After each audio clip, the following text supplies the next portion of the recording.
हरे कृष्ण। तो चलिए श्रवण करते हैं आमलकी एकादशी की व्रत कथा का।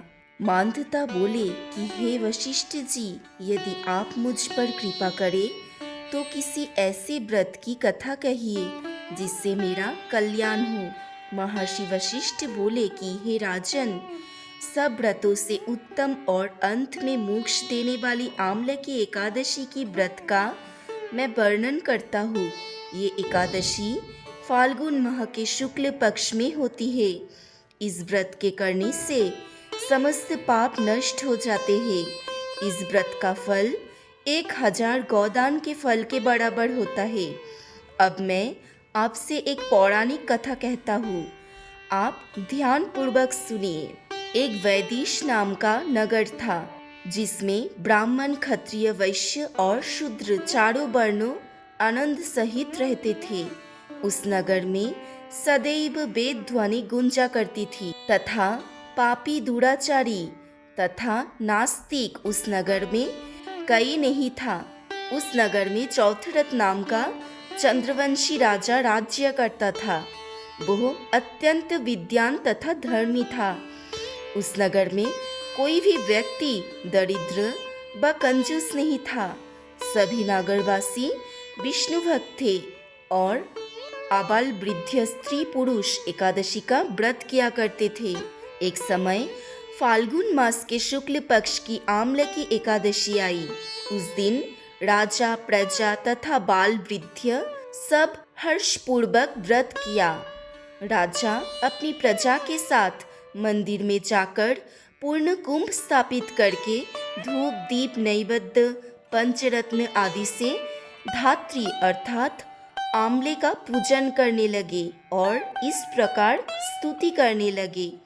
हे धात्री, तुम ब्रह्म स्वरूप हो, तुम ब्रह्मा जी द्वारा उत्पन्न हुए हो और समस्त पापों का नाश करने वाले हो। तुमको नमस्कार है। अब तुम मेरा अर्घ्य स्वीकार करो। तुम श्री रामचंद्र जी द्वारा सम्मानित हो।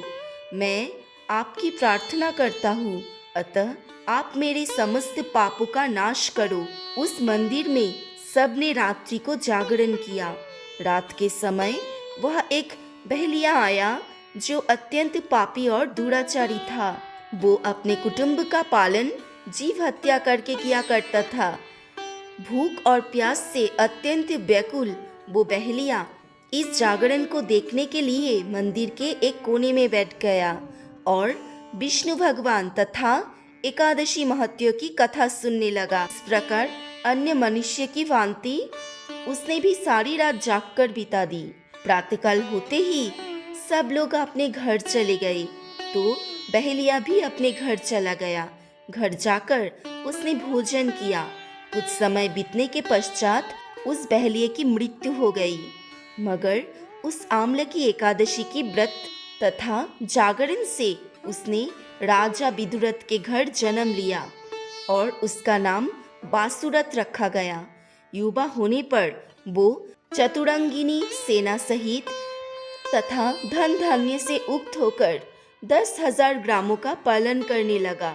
वो तेज में सूर्य के समान, कांति में चंद्र के समान, वीरता में भगवान विष्णु के समान और क्षमा में पृथ्वी के समान था। वो अत्यंत धार्मिक, सत्यवादी, कर्मवीर और विष्णु भक्त था। वो प्रजा का समान भाव से पालन करता था। दान देना उसका नित्य कर्तव्य था। एक दिन राजा शिकार खोलने के लिए गया। देवयोग से वह मार्ग भूल गया और दिशा ज्ञान न रहने के कारण उसी वन में एक वृक्ष के नीचे सो गया। थोड़ी देर बाद पहाड़ी म्लेच्छ वहां पर आ गए और राजा को अकेला देखकर मारो मारो शब्द करते हुए राजा की ओर दौड़े। म्लेच्छ कहने लगे कि इसी दुष्ट राजा ने हमारे माता पिता, पुत्र पौत्र आदि अनेक संबंधियों को मारा है तथा देश से निकाल दिया है, अतः इसको अवश्य मारना चाहिए। ऐसा कहकर म्लेच्छ उस राजा को मारने दौड़े और उनके प्रकार और अनेक प्रकार के अस्त्र शस्त्र उसके ऊपर फेंके।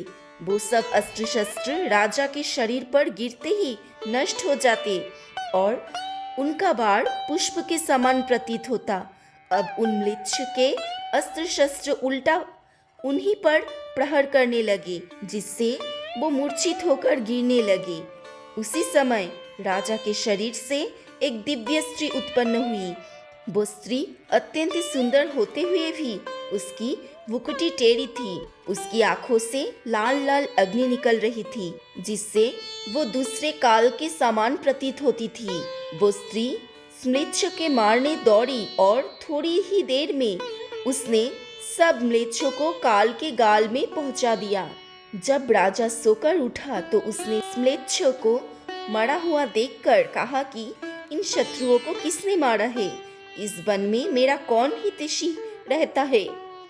वो ऐसा विचार कर ही रहा था कि आकाशवाणी हुई, हे राजा, इस संसार में विष्णु भगवान के अतिरिक्त कौन तेरी सहायता कर सकता है? इस आकाशवाणी को सुनकर राजा अपने राज्य में आ गया और सुखपूर्वक राज्य करने लगा। महर्षि वशिष्ठ बोले कि हे राजन, यह आम्लकी एकादशी की व्रत का प्रभाव था। जो मनुष्य इस आम्लकी एकादशी का व्रत करते थे वे प्रत्येक कार्य में सफल होते थे और अंत में विष्णु लोक को जाते थे। हरे कृष्ण।